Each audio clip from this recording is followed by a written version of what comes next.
3 Dinge, die dir vorher keiner über die Menschenhaltung sagt. Erstens, Menschen sind sowas von anhänglich. Ständig dackeln sie dir hinterher. Du kannst nichts mehr alleine machen. Absolut gar nichts. Auch nicht auf Toilette. Selbst beim Kackern stehen die hinter dir.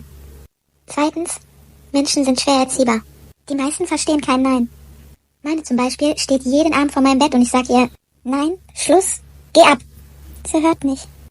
Ja, und drittens die Ressourcenverteilung. Die Menschen neigen extrem dazu, alles um sie herum zu beanspruchen. Um das von Anfang an zu verhindern, rate ich euch, die Sachen, die euch gehören, zu markieren. Folgt mir gerne für mehr Tipps zum Thema Menschenhaltung.